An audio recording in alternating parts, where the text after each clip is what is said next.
இயேசு உங்களை நேசிக்கிறார். பிரியமானவர்களே, இந்த நாளில் ஆண்டவர் நம்மளோடு பேசும்படியே வேதத்திலிருந்து ஒரு வசனத்தை கூட வாசித்து ஆண்டவர் நம்மளோடு இடைவிடுகிற காரியத்தை பார்ப்போம். அது அப்போஸ்தலர் புஸ்தகம் 9வது அதிகாரம் 6வது வசனம் இப்படியாக சொல்லுகிறது.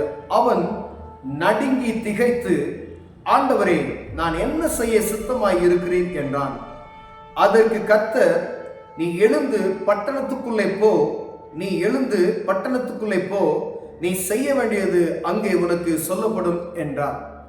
இந்த வசனங்களை நாம் அநேக முறைகள் தியானித்திருப்போம், வாசித்திருக்கிறோம், பிரசங்கிக்க கேட்டிருக்கிறோம். பிரியமானவர்களே, சபையை துன்புறுத்துகிற ஒரு மனிதன் இங்கே நமக்கு ஆண்டவர் காண்பிக்கிறார். சவுல் எனப்பட்ட ஒரு வாலிபன் ஆண்டவருடைய பிள்ளைகளுக்கு விரோதமாய் அவர்களுக்கு எவ்வளவெல்லாம் தீங்கு செய்ய முடியுமோ அதை செய்து கொண்டு அந்த சபைக்கு அவர்களுக்கு முக்கியத்துவம் கொடுத்து அதிகாரத்தை பெற்றுக்கொண்டு என்னென்னலாம் துன்பப்படுத்த முடியும் அந்த அளவுக்கு துன்பப்படுத்துகிற ஒரு வாலிபனை தான் இந்த இடத்துல பார்க்கிறோம். அப்படி மற்ற இடங்களிலே போய் அந்த பெர்மிஷன் வாங்கி அவர்களை துன்பப்படுத்த கடந்து செல்லும் பொழுது, ஆண்டவருடைய பிள்ளைகளுக்கு விரோதமாய் செய்யும் பொழுது ஆண்டவர் அவனை வழியில் சந்திக்கிறதை பார்க்க முடிகிறது. பிரியமானவர்களே, அப்பொழுது நடக்கிற அந்த காரியத்தை தான் ஆண்டவர் இந்த இடத்துல எழுதி வைத்திருக்கிறார்.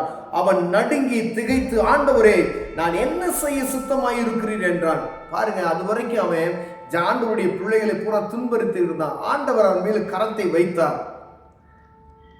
உடனே மயந்து நடுங்கக்கூடிய சூழ்நிலை. அநேகர் ஆண்டவருடைய பிள்ளைகளுக்கு விரோதமாய் நாம் கரங்களை உயர்த்தி அவர்களை அடிக்கிறது, அவர்களுக்கு விரோதமாய் செய்கிறது, ஆலயங்களை இடிக்கிறது, பலவிதமான காரியங்களை நாம் இன்றும் செய்து கொண்டு இருக்கிறோம். ரட்சிப்பின் அனுபவத்திற்குள் கொண்டு போக விடாதபடிக்கு அவர்களுக்கு தடையை உண்டாக்கி கொண்டே இருக்கிறோம். இல்ல ஜெபிக்க விடாதபடிக்கு ஒரு முட்டுக்கட்டையை போட்டுக் கொண்டே இருக்கிறோம். சபைகளிலே அப்படிப்பட்டதான காரியம் நடந்து கொண்டு இருக்கிறது. ஆனா ஆண்டவர் பாருங்க, இந்த மனிதனை ஆண்டவர் சந்திக்கிறார்.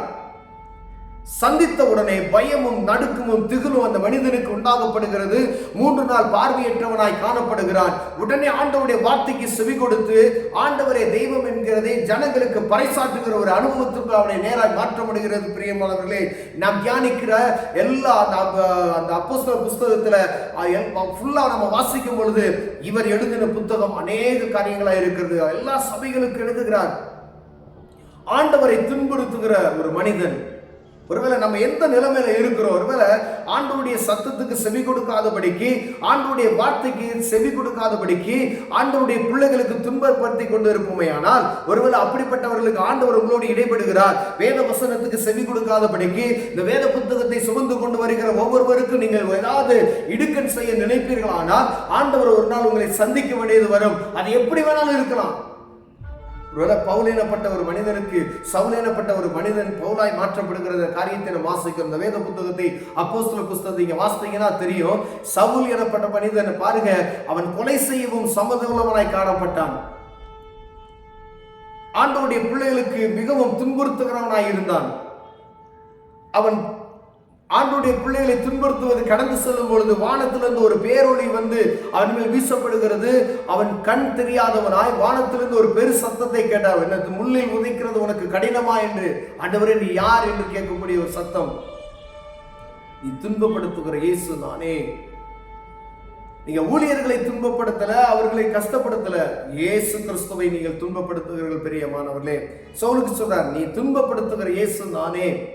உனக்காக இரத்தம் சிந்தி உன்னுடைய பாவத்தை மன்னிக்கும்படியாய், உன்னுடைய அக்கிரமத்தை மன்னிக்கும்படியாய் நான் இந்த பூமியில வந்து இரத்தம் சிந்தி உன்னை விளைக்கிறமாய் மீட்டு கொண்டு இருக்கிறேன். நீ என்னை துன்பப்படுத்தி கொண்டு இருக்கிறாய் சவுலே என்று சொல்லி ஆண்டவர் அவனோடு இடைப்பட்ட நிமிடத்துல நான் என்ன செய்ய சுத்தமாய் இருக்கிறேன் என்று ஒப்பு கொடுத்தான். பிரியமானவர்களே,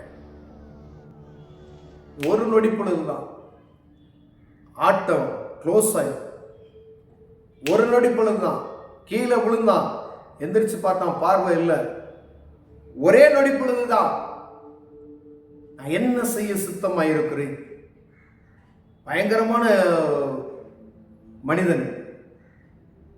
ஆண்டவர் சொன்னார், நீ எனக்காக பட வேண்டிய பாடுகள் எவ்வளவு என்பதை நீ புரிந்து கொள்ளணும்னு சொல்லி அவனை ஆண்டவருடைய ஒரு நாமத்தை மகிமைப்படுத்தக்கூடிய பவுலை பெரிய ஊழியக்காரராய் மாற்றினார். பிரியமானவர்களே, அவர் நிமித்த அநேக நிருபங்கள் எழுதப்பட்டு இருக்கிறது நமக்கு. அவர் பட்ட பாடுகள், அவர் ஒருவேளை இயேசு கிறிஸ்து கூட இல்லாம ஒரு பெரிய ஒரு சீசன் அப்படின்னு சொன்னா அப்போஸ்தலர் பவுல் அவர் செய்த ஊழியங்கள் அவ்வளவு, அவர் நடந்து எவ்வளவு செய்ய என்னென்ன எவ்வளவு ஊழியம் செய்ய முடியும் அவ்வளவு ஊழியம் செய்தார்.